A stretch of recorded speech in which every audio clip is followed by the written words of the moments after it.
السلام عليكم ورحمة الله وبركاته، وأهلا بكم في حلقة جديدة من برنامج شاهد على العصر، حيث نواصل الاستماع إلى شهادة الهادي البكوش رئيس الوزراء التونسي الأسبق. سي الهادي، مرحبا بك.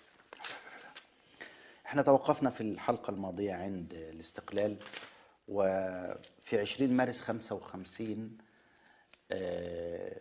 رئيس الحكومة التونسية الطاهر بن عمار وقع في وزارة الخارجية الفرنسية على وثيقة الاستقلال، وكنت أنت حاضرا في هذه اللحظة التاريخية.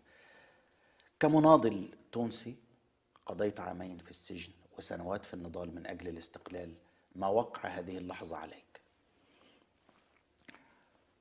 في 20 مارس في باريس في مقر وزارة الخارجية كان وزير الخارجية الفرنسي ورئيس الحكومة التونسي طاهر بن عمار ومعه محمد المصمودي، أمضوا على وثيقة الاستقلال. في الحقيقة كمناضلين الاستقلال الداخلي كنا نعملوا ليه؟ يعني الحكم الذاتي، يعني الحكم الذاتي.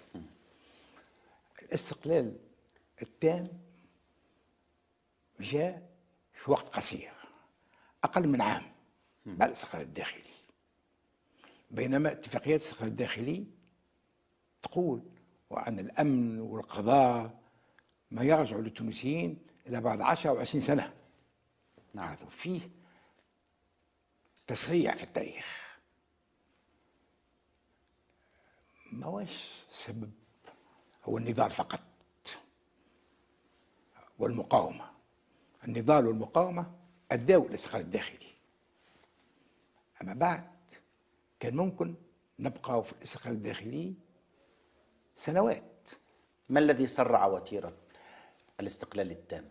الذي سرع هو أن في أول نوفمبر 55 اندلعت الثورة الجزائرية، وكانت ثورة عارمة وقوية،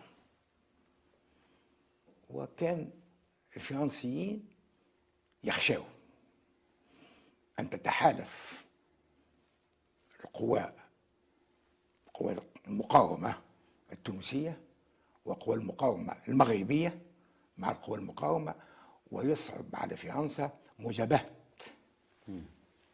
الثوار في كامل شمال أفريقيا. يعني هنا الثورة الجزائرية لها فضل على حصول تونس على الاستقلال التام طبعا. في وقت قياسي وسريع. بالطبع كان فضل كبير للهند الصينية على تونس أن بداية المعركة وهزموا الفرنسيين هزيمة ساحقة في الهند الصينية، وكان فضل كبير لتونس على الثورة الجزائرية اللي قعدت الجزائر في تونس في غادي ماو آلاف الآلاف، سواء جند أو لاجئين. الأسلحة بكل أنواعها تأتي برعاية تونسية، يعملوا التدريب، حكومتهم في تونس. كان فضل كبير، ولكن فضل الجزائر كان كذلك كبير، خاصة بالنسبة للمغرب.